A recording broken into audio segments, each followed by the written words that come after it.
নমস্কার বন্ধুরা, green fly gardens YouTube চ্যানেলে আপনাকে স্বাগত জানাই। বন্ধুরা, আজকে আমি এই ভিডিওটিতে আঙুর গাছ রোপণের সঠিক পদ্ধতি দেখিয়েছি। আমি এই পদ্ধতিটি একটি নার্সারি থেকে শিখে আপনাদের সঙ্গে শেয়ার করেছি, তাই আপনারাও ভিডিওটি দেখে নার্সারির মতন সঠিক পর্যায়ে আঙুর গাছ রোপণ করে প্রতিটি গাছকে বাঁচাতে পারবেন এবং সঠিক জাত হলে তা 8 মাসে ফলনও পাবেন। বন্ধুরা, আমি এখানে দুটো আঙুর গাছকে রোপণ করব, একটি বাইকনুর, আরেকটি ভ্যালোডোর সিডলেস। এই দুটো জাতই খুব উচ্চ ফলনশীল জাত। প্রথমে আমি যে উপকরণগুলো সংগ্রহ করেছি আঙুর গাছ রোপণ করতে, তা হলো জৈব কম্পোস্ট, পুরনো গোবর সার অথবা ভার্মি কম্পোস্ট, এছাড়া পাতা পচা সার। এই তিনটির মধ্যে যে কোনো একটির প্রয়োজন হবে। আমি এখানে পুরনো পাতা পচা সারকে সংগ্রহ করেছি।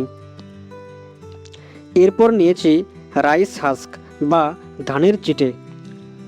ধানের চিটে নিতেই হবে তা নয়, এর পরিবর্তে কোকোপিট ব্যবহার করা যায়। তবে আমি নার্সারিতে দেখেছি তারা আঙুর গাছ গ্রো করার ক্ষেত্রে রাইস হাস্ক উপকরণটি ব্যবহার করেন।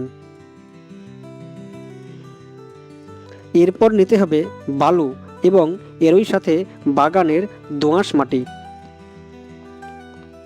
এই সমস্ত উপকরণ যদি একটি মাত্রা হিসেবে বলা হয় যে কোনটি কত পরিমাণ নিতে হবে, তবে সেক্ষেত্রে বলতে হয় বাগানের মাটি নিতে হবে 40%, 30% নিতে হবে জৈব কম্পোস্ট, 20% নিতে হবে ধানের চিটে বা রাইস হাস্ক এবং 10% বালি নিয়ে নিতে হবে।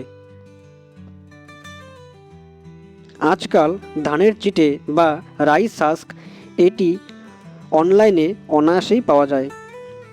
এরপর সমগ্র উপকরণটি ভালোভাবে মেশানোর পর এখানে 2 চামচ পরিমাণ কলি চুন ও 100 গ্রাম পরিমাণ হাড় গুঁড়ো সার ব্যবহার করতে হবে।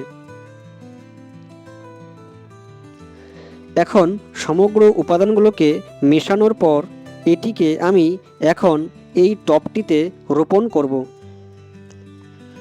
এর জন্য টবের নিচে ছিদ্রটিকে বন্ধ করতে হবে, ঠিক এভাবে একটি টুকরো দিয়ে, এবং এরপর সামান্য বালি দিয়ে নিতে হবে।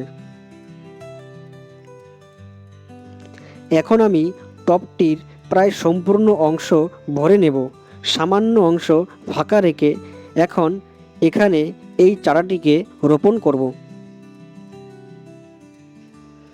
দেখুন, আমি সম্পূর্ণ অংশ প্রায় ভরাট করে নিয়েছি, সামান্য ফাঁকা রেখেছি।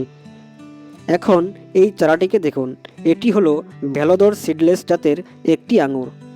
এই আঙুরটি উচ্চ ফলনশীল একটি জাত, যার বর্ণ সবুজ রঙের, স্বাদ রসালো ও মিষ্টি। গাছটিকে বসানোর পর একইভাবে আমি আরেকটি টবে এই বাইকনুর গাছটিকে বসিয়ে দিয়েছি।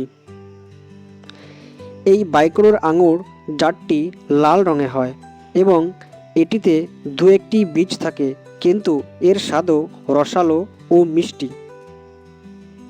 দুটো আঙুর গাছ টবগুলোতে বসানোর পর এখন পর্যাপ্ত জল প্রয়োগ করতে হবে। প্রথম পর্যায়ে টবটি ভরে জল দিতে হবে। জল প্রয়োগ করে এই গাছগুলিকে এখন 2 দিন সামান্য ছায়াযুক্ত স্থানে রেখে দেব।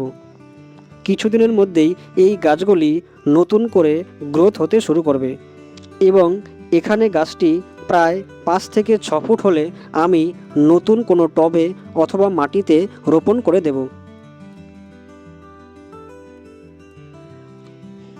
2 দিন হালকা ছায়াযুক্ত স্থানে রেখে এরপর পূর্ণাঙ্গ রোদে গাছগুলিকে রেখে দিতে হবে।